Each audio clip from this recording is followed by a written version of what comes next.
ನಾನು ಒಂದ್ಸಲ ನಮ್ದು ಆಸ್ಪತ್ರೆ ಕಟ್ಬೇಕಾದ್ರೆ ತುಂಬಾ ಗಿಡ ಮರಗಳನ್ನೆಲ್ಲ ತುಂಬಾ ಕಟ್ ಮಾಡಿದ್ವಿ. ಆಗ ಒಂದು ಗಿಲ್ಟ್ ಫೀಲಿಂಗ್ ಇತ್ತು, ಎಷ್ಟು ಮರ ಕಟ್ ಮಾಡಿದ್ವಲ್ಲ ಅಂತ. ಅದಕ್ಕೆ ಒಂದು ಎಲ್ಲಿಯಾದ್ರೂ ಜಾಗ ತೆಗೆದು ಗಿಡ ಮರ ನಡೋಣ ಅಂತ ಹೊರಟ್ವಿ. ಗಿಡ ಮರ ನಡ್ಬೇಕಾದ್ರೆ ಅಲ್ಲಿ ಈಗ ಗಿಡ ಎಲ್ಲ ನಟಾಯ್ತು, ಮತ್ತೆ ಲಾಸ್ಟಿಗೆ ನೋಡಿದ್ರೆ ಒಂದು ರಾಶಿ ಪ್ಲಾಸ್ಟಿಕ್ ಇದೆ. ಆ ಪ್ಲಾಸ್ಟಿಕ್ ಅಲ್ಲಿ ಬಂದ ಗಿಡಗಳನ್ನು ನಟ್ಟದ್ದು ಯಾಕೋ ಒಂಥರ ಮನಸ್ಸಿಗೆ ಒಂದು ವೇದನೆ ಕೊಟ್ಟಿತ್ತು. ಅದಕ್ಕೆ ಮೊದ್ಲಿಂದಲೂ ನನ್ಗೆ ಗಾರ್ಡನಿಂಗ್ ಅಂದ್ರೆ ಇಷ್ಟ. ಗಾರ್ಡನಿಂಗ್ ಕ್ಷೇತ್ರದಲ್ಲಿ ಏನಾದ್ರೂ ವೇಸ್ಟ್ ಪ್ರಾಡಕ್ಟ್ ಇಂದ ಇಕೋ ಫ್ರೆಂಡ್ಲಿ ಆಗಿರುವಂತ, ಸಸ್ಟೈನಬಲ್ ಆಗಿರುವಂತ ಏನಾದ್ರೂ ಒಂದು ಪ್ರಾಡಕ್ಟ್ ಮಾಡುವ ಅಂತ ನಾವು ಥಿಂಕ್ ಮಾಡ್ಲಿಕ್ಕೆ ಸ್ಟಾರ್ಟ್ ಮಾಡಿದ್ವಿ. 2022 ಆಗಸ್ಟ್ ಅಲ್ಲಿ ನಾವು ಸಂಕಲ್ಪ ಸಂಜೀವಿನಿ ಗಾರ್ಡನ್ ಪ್ರಾಡಕ್ಟ್ಸ್ ಅಂತ ಶುರು ಮಾಡಿದ್ದು. ಅದರಲ್ಲಿ ಸಂಕಲ್ಪ ಕಾಯರ್ ಪಾಟ್ಸ್ ಅಂತ ನಾವು ಶುರು ಮಾಡಿದ್ವಿ. ಇದರಲ್ಲಿ ನಾವೇನ್ ಮಾಡ್ತಾ ಇದ್ದೇವೆ, ಕಾಯರ್ ಈ ಫೈಬರ್ ಇದೆ ಅಲ್ಲ, ಕಾಯರ್ ಡೈರೆಕ್ಟ್ ಆಗಿ ನಾವು ಚೆಪ್ಪುಕೂರನ್ನು ಯೂಸ್ ಮಾಡಲ್ಲ. ಚೆಪ್ಪುಕೂರು ಹೇಳ್ತೇವೆ ನಾವು ಮಂಗಳೂರಲ್ಲಿ. ಹೆಚ್ಚಾಗಿ ನಾವು ತೆಂಗಿನಕಾಯನ್ನ ಯೂಸ್ ಮಾಡ್ತೇವೆ. ಸೊ ತೆಂಗಿನಕಾಯಿದ್ದೇ ಆದ ಬೈ ಪ್ರಾಡಕ್ಟ್ ಅನ್ನು ಯೂಸ್ ಮಾಡಿ ಗಾರ್ಡನಿಂಗ್ ಕ್ಷೇತ್ರದಲ್ಲಿ ಎಲ್ಲಾ ವಯಸ್ಸಿನವರಿಗೆ ಮತ್ತೆ ಎಲ್ಲಾ ಸ್ತ್ರೀಯರಿಗೂ, ಗಂಡಸರಿಗೂ, ಹೆಂಗಸರಿಗೂ ಇಬ್ರಿಗೂ ಇಷ್ಟವಾಗುವಂತ ಒಂದು ಪ್ರಾಡಕ್ಟ್ ಮಾಡಿದ್ರೆ ಹೇಗೆ ಅಂತ ಆಲೋಚನೆ ಬಂದಿದ್ದು. ರಿಸರ್ಚ್ ಮಾಡಿದ್ಮೇಲೆ ಈ ಕಾಯರ್ ಫೈಬರ್ ಇಂದ, ಈಗ ಡೈರೆಕ್ಟ್ ಆಗಿ ಕೊಕೋ ಫೈಬರ್ ಇಂದ ಮಾಡ್ಲಿಕ್ಕೆ ಆಗುದಿಲ್ಲ. ಕಾಯರ್ ಫೈಬರ್ ಅಂತ ಇರ್ತದೆ, ಅದು ತುಂಬಾ ಶೈನಿಂಗ್ ಆಗಿ ಹೆಲ್ತಿ ಆಗಿ ಇರ್ತದೆ. ಆ ಫೈಬರ್ ಅನ್ನು ನಾವು ಕೇರಳದಿಂದ, ಕುಣಿಕಲಿಂದ ತರಿಸ್ಕೊಂಡ್ಬಿಟ್ಟು ಅದಕ್ಕೆ ರಬ್ಬರ್ ಲ್ಯಾಟೆಕ್ಸ್ ಅನ್ನ ಸ್ಪ್ರೇ ಮಾಡಿಬಿಟ್ಟು, ನಮ್ಮಲ್ಲಿ ಒಂದು ಮೆಷಿನ್ ಇದೆ, ಹೈಡ್ರಾಲಿಕ್ ಮೆಷಿನ್, ಅದರಲ್ಲಿ ಪ್ರೆಸ್ ಮಾಡಿ ಪಾಟ್ಸ್ ಅನ್ನ ಮಾಡ್ತೇವೆ. ನಮ್ಮಲ್ಲಿ ಈಗ 4 ಇಂಚ್ ಪಾಟ್ ಇದೆ, 6 ಇಂಚ್ ಪಾಟ್ ಇದೆ, 8 ಇಂಚ್ ಪಾಟ್ ಇದೆ, 10 ಇಂಚ್ ಹ್ಯಾಂಗಿಂಗ್ ಇದೆ, ಬಾಸ್ಕೆಟ್ ತರ ಇದೆ.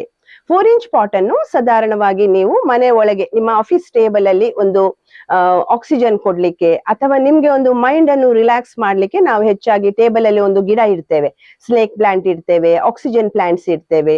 ಅದಕ್ಕೆ 4 ಇಂಚ್ ಪಾಟ್ ಇದೆ ಏನಿದೆ ಅದು ತುಂಬಾ ಐಡಿಯಲ್. ಯಾಕೆಂದ್ರೆ ಈ ಇಂಡೋರ್ ಪ್ಲಾಂಟ್ಸ್ ಗೆ ಹೆಚ್ಚು ನೀರು ಹಾಕುವ ಕ್ರಮ ಇಲ್ಲ. ಸೊ ಈ ಕಾಯರ್ ಪಾಟಿಗೆ ಹೆಚ್ಚು ನೀರು ಹಾಕ್ಬೇಕಂತ ಇಲ್ಲ. So indoor plant table top ಅಲ್ಲಿ ಅಥವಾ ನಿಮ್ಮ ಕೆಲವರು ಬಾತ್ರೂಮಿನ ವಿಂಡೋದಲ್ಲಿ ಸಹ ಆಕ್ಸಿಜನ್ ಹೆಚ್ಚಾಗ್ಲಿಕ್ಕೆ ಈ ನಾವು ಆಲೋವೆರಾ ನಡ್ತೇವೆ. ಇಂಥದ್ದಕ್ಕೆಲ್ಲ 4 ಇಂಚ್ ಪಾಟ್ ಚೆನ್ನಾಗಿರ್ತದೆ. ಹಾಗೆ 6 ಇಂಚ್ ಪಾಟ್ ಏನಿದೆ, ಇದರಲ್ಲಿ ನೀವು ತರಕಾರಿಗಳನ್ನು ಬೆಳೆಸ್ಬೋದು. ಉದಾಹರಣೆಗೆ ಪುದೀನ ಸೊಪ್ಪು ಬೆಳೆಸ್ಬೋದು, ತಿಮ್ಮರೆ ಬೆಳೆಸ್ಬೋದು. ತಿಮ್ಮರೆ ಅಂತ ಹೊನ್ನಂಗನೆ ಸೊಪ್ಪು, ತಿಮ್ಮರೆ, ಪಾಲಕ್ ಅಂತದೆಲ್ಲ ಸೊಪ್ಪು ತರಕಾರಿಗಳನ್ನು ಸುಲಭವಾಗಿ ನಮ್ಮ 6 ಇಂಚ್ ಪಾಟ್ ಅಲ್ಲಿ ಬೆಳೆಸ್ಬೋದು. 6 ಇಂಚ್ ಪಾಟ್ ಅಲ್ಲಿ ಚಿಕ್ಕ ಚಿಕ್ಕ ಹೂ ಗಿಡಗಳು ಸಹ ತುಂಬಾ ಸುಂದರವಾಗಿ ಬರ್ತದೆ.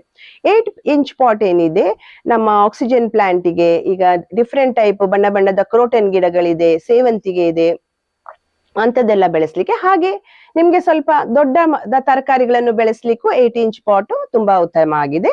ಹ್ಯಾಂಗಿಂಗ್ ಪಾಟ್ ಏನಿದೆ, 10 ಇಂಚ್ ಹ್ಯಾಂಗಿಂಗ್ ಪಾಟ್ ಇದೆ. ಅದೇನಿದೆ ಅದನ್ನ ನೀವು ಕಾರ್ ಪೋರ್ಚಿನಲ್ಲಿ ಸ್ವಲ್ಪ ನ್ಯಾಚುರಲ್ ಲುಕ್ ಕೊಡ್ಲಿಕ್ಕೆ, ಒಳ್ಳೆ ಆಕ್ಸಿಜನ್ ಬರ್ಲಿಕ್ಕೆ, ಮತ್ತೆ ಒಂದು ಹಸಿರನ್ನು, ಒಂದು ಹಿತವಾದ ಹಸಿರು, ನಿಮ್ಮ ಕಣ್ಣಿಗೆ ಯಾವಾಗ್ಲೂ ಹಸಿರು ಹಿತ ಹೇಳ್ತೇವೆ ನಾವು, ಅದನ್ನೆಲ್ಲ ಬೆಳೆಸ್ಲಿಕ್ಕೆ ಕಾರ್ ಪೋರ್ಚು, ವರಾಂಡ, ನಿಮ್ಮ ಬಾಲ್ಕನಿಯಲ್ಲಿ ಹ್ಯಾಂಗಿಂಗ್ ಪಾಟ್ ಗಳನ್ನು ಸಹ, ಯಾವಾಗ ನಿಮ್ಗೆ ನೆಲದಲ್ಲಿ ಜಾಗ ಕಮ್ಮಿ ಇರ್ತದೆ, ಹುಕ್ಸ್ ಹಾಕ್ಬಿಟ್ಟು ಇದನ್ನ ಹ್ಯಾಂಗ್ ಮಾಡಿದ್ರೆ ಆಯ್ತು.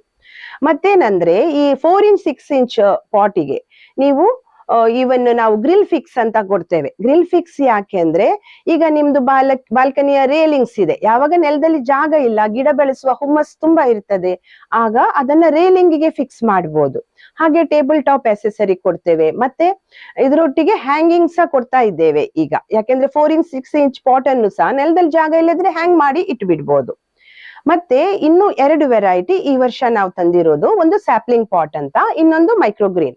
ಈಗ ಎಲ್ರು ಮೈಕ್ರೋಗ್ರೀನ್ ತುಂಬಾ ಹೆಲ್ತಿ ಫುಡ್ ಆದ್ರಿಂದ ಎಲ್ರು ಮನೆಯಲ್ಲಿ ಮೈಕ್ರೋಗ್ರೀನ್ ಬೆಳೆಸ್ಲಿಕ್ಕೆ ಬಯಸ್ತೇವೆ.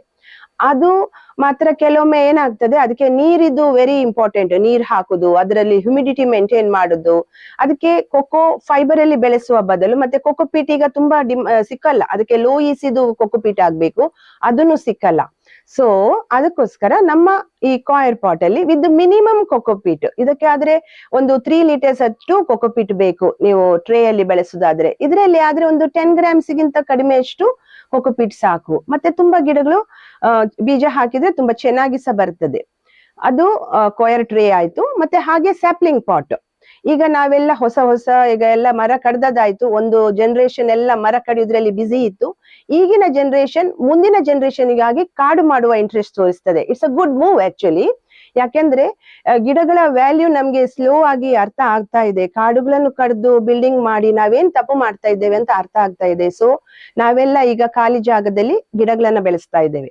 ಆದ್ರೆ ಆ ಗಿಡಗಳನ್ನು ಪ್ಲಾಸ್ಟಿಕ್ ಅಲ್ಲಿ ಬೆಳೆಸೋ ಬದಲು ನಮ್ಮ ಸ್ಯಾಪ್ಲಿಂಗ್ ಪಾಟ್ ಅಲ್ಲಿ ಬೀಜ ಹಾಕ್ಬಿಟ್ಟು ಬೆಳೆಸಿದ್ರೆ ಒಳ್ಳೇದು ಅಂತ ನಂದು ಭಾವನೆ.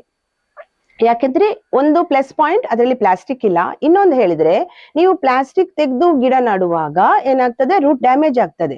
ನೀವು ನಟ್ಟಷ್ಟು ಗಿಡಗಳು ಅದು ಬದುಕ್ತದೆ ಅಂತ ಗ್ಯಾರಂಟಿ ಇರುವುದಿಲ್ಲ. ಸೊ ಗಿಡಗಳ ಹೆಲ್ತಿಗೋಸ್ಕರ ಕಾಯಿರ್ ಪಾಟ್ಸ್ ಉಪಯೋಗ ಯಾವತ್ತು, ಸ್ಯಾಪ್ಲಿಂಗ್ ಪಾಟ್ ಉಪಯೋಗ ಯಾವತ್ತು ಒಳ್ಳೇದು ಅಂತ ನಂದು ಭಾವನೆ. ಈಗ ಹೇಗೆ ತಯಾರು ಮಾಡ್ತೀರಿ, ಎಲ್ಲಿಂದ ತರ್ತೀರಿ? ಕಾಯಿರ್ ಫೈಬರ್ ಅನ್ನು ನಾವು ತರೋದು ಕುಣಿಗಲ್ ಅಥವಾ ಕೇರಳದಿಂದ. ಆಮೇಲೆ ಅದನ್ನ ತಂದ್ಬಿಟ್ಟು ಅದಕ್ಕೆ ಸ್ವಲ್ಪ ನಾವು ಎಕ್ಸ್ಟ್ರಾ ಫೈಬರ್ಸ್ ಹಾಕ್ತೇವೆ. ಯಾಕೆಂದ್ರೆ ನಾವು ಕಾಯರ್ ಪಾಟ್ ಸೇಲ್ ಮಾಡ್ಲಿಕ್ಕೆ ಸ್ಟಾರ್ಟ್ ಮಾಡಿದಾಗ ಫಸ್ಟ್ ಸಿಕ್ಕಿದ ಕ್ವೆಶನ್ ಎಷ್ಟು ವರ್ಷ ಬರ್ತದೆ ಅಂತ. ಆಗ ಏನಿತ್ತಂದ್ರೆ ನಮ್ಗೆ ತಯಾರಿಸ್ಲಿಕ್ಕೆ ಹೇಳಿ ಕೊಟ್ಟವರು ಸಹ ಹೆಚ್ಚು ಅದು ಮತ್ತೆ ಮಾರ್ಕೆಟ್ ಅಲ್ಲಿ ಸಹ ಒಂದು ನೆಗೆಟಿವ್ ಇತ್ತು. ಯಾಕೆಂದ್ರೆ ಕಾಯರ್ ಫೈಬರ್ ಅನ್ನು ಈಗ ನಮ್ಮ ಪಾಟ್ ಗಳನ್ನು ನೋಡಿದ್ರೆ ಅದು ಥಿಕ್ ಅಂಡ್ ಹಾರ್ಡ್ ಕಾರ್ಡ್ಬೋರ್ಡ್ ತರ ಸ್ಟ್ರಾಂಗ್ ಇದೆ. ಅದೇ ಮೊದಲಿನದ್ದು ಕಾಯರ್ ಫೈಬರ್ ಸ್ವಲ್ಪ ಜಾಳು ಜಾಳಾಗಿ ಜಸ್ಟ್ ಲೈಕ್ ಪಾಟ್ ಲೈನರ್ ಅಂತ ಯೂಸ್ ಮಾಡ್ತಾ ಇದ್ರು, ಅದಕ್ಕೆ ಲೈಫ್ ಇರ್ಲಿಲ್ಲ. ಆದ್ರೆ ನಮ್ಮ ಕಾಯರ್ ಫೈಬರ್ ಏನಿದೆ ಅದಕ್ಕೆ ನಾವು ಫೈಬರ್ ಶೀಟ್ಸ್ ಮೇಲೆ ಎಕ್ಸ್ಟ್ರಾ ಲೂಸ್ ಫೈಬರ್ ಹಾಕಿಬಿಟ್ಟು ಅದರ ಮೇಲೆ ಲ್ಯಾಟೆಕ್ಸ್ ಹಾಕಿಬಿಟ್ಟು ಆಮೇಲೆ ನಾವು ಮೆಷಿನ್ ಅಲ್ಲಿ, ಹೈಡ್ರಾಲಿಕ್ ಮೆಷಿನ್ ಅಲ್ಲಿ ಆಯಾಯ ಯಾವ ಸೈಜ್ ಬೇಕು ಆ ಸೈಜ್ ಪ್ರಕಾರ ನಾವು ಅದನ್ನು ಮಾಡ್ತೇವೆ. 4 ಇಂಚ್ ಯಾವ ಸೈಜ್ ಬೇಕು ಆ ತರ ಮಾಡ್ತೇವೆ. ಮತ್ತೆ ಇದಕ್ಕೆ ಒಂದು ಸಲ ಮಾಡುವಾಗ ನಮ್ಗೆ 1 ಗಂಟೆಗೆ ಆಲ್ಮೋಸ್ಟ್ 30 ಅಷ್ಟು ಬರ್ತದೆ. ನಮ್ದೇನು ಮೆಷಿನ್ ಇದೆ ಅದರಲ್ಲಿ ಸೈಮಲ್ಟೇನಿಯಸ್ಲಿ 2 ಟೈಪ್ ಇದು ಮಾಡ್ಲಿಕ್ಕೆ ಆಗ್ತದೆ. ನಾವು ಸ್ವಲ್ಪ ಮಾಡಿ ಆದ್ಮೇಲೆ, ಅಂದ್ರೆ ಈಗ ಒಂದು ಪಾಟ್ ಮಾಡ್ಲಿಕ್ಕೆ ಫಾರ್ ಎಕ್ಸಾಂಪಲ್ ಒಂದು 30-40 ಸೆಕೆಂಡ್ಸ್ ಆಗ್ತದೆ ಅಂತ ಇಟ್ಕೊಳ್ಳಿ. 20 ಮಿನಿಟ್ಸ್ ಎಕ್ಸ್ಟ್ರಾ ಬಿಡ್ತೇವೆ ನಾವು ಆ ಹೀಟ್ ಅಲ್ಲೇ ಇರ್ಲಿಕ್ಕೆ, ಸೊ ದಟ್ ಫಂಗಸ್ ಬರದ ಹಾಗೆ. ನಿಮ್ಗೆ ಈಕೋ ಫ್ರೆಂಡ್ಲಿ ಐಟಮ್ ಬೇಕು ಆದ್ರೆ ಅದಕ್ಕೆ ಫಂಗಸ್ ಬರಬಾರ್ದು, ಹುಳ ಬರಬಾರ್ದು ಅಂತ ಹೇಳುವಾಗಿಲ್ಲ ನಾವು. ಸೊ ಆ ಫಂಗಸ್ ಬರದ ಹಾಗೆ ಯಾವಾಗ ಇದು ಇಕೋ ಫ್ರೆಂಡ್ಲಿ ಪ್ರಾಡಕ್ಟ್ ಆಗಿರ್ತದೆ ಆಗ ಫಂಗಸ್ ಬರದ ಹಾಗೆ ನಾವು ಅದಕ್ಕೆ ಎಕ್ಸ್ಟ್ರಾ ಹೀಟ್ ಕೊಡ್ತೇವೆ. ಆಗ ನಮ್ಮ ಈ ಮ್ಯಾಂಗ್ಳೂರಿನ ಹ್ಯೂಮಿಡ್ ವೆದರ್ ಅಲ್ಲಿ ಅಥವಾ ನಾವೀಗ ಬೇರೆ ಕಡೆ ಕಳಿಸ್ಕೊಡ್ತೇವೆ ಪಾರ್ಸೆಲ್ ಮಾಡುವ ಟೈಮ್ ಅಲ್ಲಿ ಆ ಹ್ಯೂಮಿಡಿಟಿಯ ಎಫೆಕ್ಟ್ ಆಗದ ಹಾಗೆ ನಾವು ಎಕ್ಸ್ಟ್ರಾ ಹೀಟ್ ಅನ್ನು ಸಹ ಅದಕ್ಕೆ ಕೊಡ್ತಾ ಇದ್ದೀವಿ.